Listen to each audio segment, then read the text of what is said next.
It's been a bit of a mixed bag recently for Donald Trump. He spent the latter half of the week boo-hooing the failure of the US military to quick fix it to victory in Afghanistan. And to top it all off, Iranian President Hassan Rouhani was sworn into office for a second term. It gets worse. A North Korean delegation was right there in Tehran for the swearing-in ceremony, which sort of puts in the shade the fresh wave of economic sanctions that the apprentice president had imposed on those pesky Iranians. Nevertheless, the Iranian side used the opportunity to do its own bit of talking tough, perhaps performing for the hawks in Washington, with threats of appropriate response and vowing never to accept isolation. Given that the gloves are now fully off, Pakistan would do well to keep its own geopolitical interests in mind. And that means not ganging up with Riyadh against Tehran. For this is not Pakistan's battle and it will not end well. There is a double standard at play here. It goes back to 2003. When North Korea left the Non-Proliferation Treaty. 3 years later it tested its nuclear capability.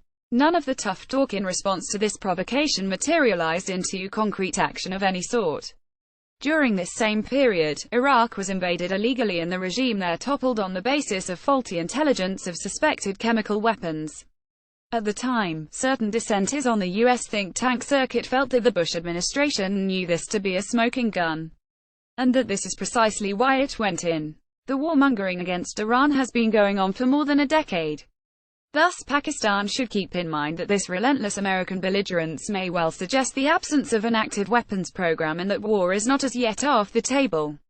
But above and beyond all this, Pakistan must think of its own security and energy needs, the two being linked. Its focus, in short, must be on CPEC and the investment opportunities for the region. Additionally, there is the issue of a shared border with Iran and of sectarian unrest in this country.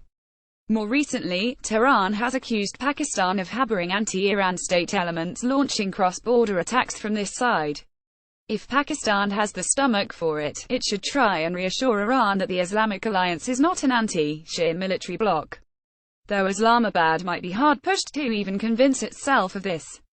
Being unable or unwilling to end the stalemate on both its eastern and western borders doesn't mean that Pakistan should give up on trying its best to secure peaceful borders elsewhere.